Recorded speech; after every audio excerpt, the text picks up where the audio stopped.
మీ పిల్లలకి కడుపు నిండా తిండి పెట్టినా హైటు వెయిట్ రావట్లేదని మీకు అనిపిస్తుందా? ఎందుకో చూద్దాం. పిల్లలకి ఇడ్లీ, ఉప్మా, దోస ఇలాంటి వాటిలో కార్బ్స్ ఉంటాయి. ఆ కార్బ్స్ వల్ల పిల్లలకి ఎనర్జీ వస్తుంది. కానీ పిల్లలకి ప్రోటీన్, ఫ్యాట్ ఇలా అన్ని రకాల బ్యాలెన్స్డ్ మీల్ చాలా ఇంపార్టెంట్. మీరు ఓన్లీ కార్బ్స్ ఇవ్వడం వల్ల వాళ్ళ కడుపు నిండుతుంది, వాళ్ళకి ఎనర్జీ లెవెల్స్ ఉంటాయి. కానీ పిల్లలకి మజిల్స్, టిష్యూస్ డెవలప్ అవ్వడానికి ప్రోటీన్ కావాలి, వాళ్ళకి బ్లడ్ పడడానికి ఐరన్ కావాలి, బోన్స్ గట్టిపడడానికి కాల్షియం, వైటమిన్ డి కావాలి, ఎదిగే బ్రెయిన్కి మంచి ఫ్యాట్స్ ఇవ్వాలి. ఇలాంటివి బ్యాలెన్స్డ్ మీల్లోనే సాధ్యం.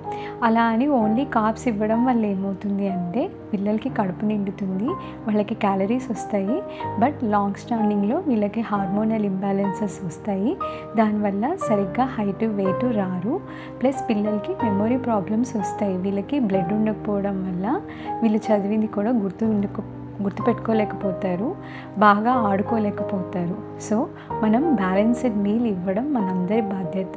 దీనికోసం ఎక్కువ కష్టపడక్కర్లేదు. మన ఇంట్లో కిచెన్లో చేసుకునే అన్ని రకాల సౌత్ ఇండియన్ డిషెస్లో బ్యాలెన్స్డ్ మీల్ సాధ్యం.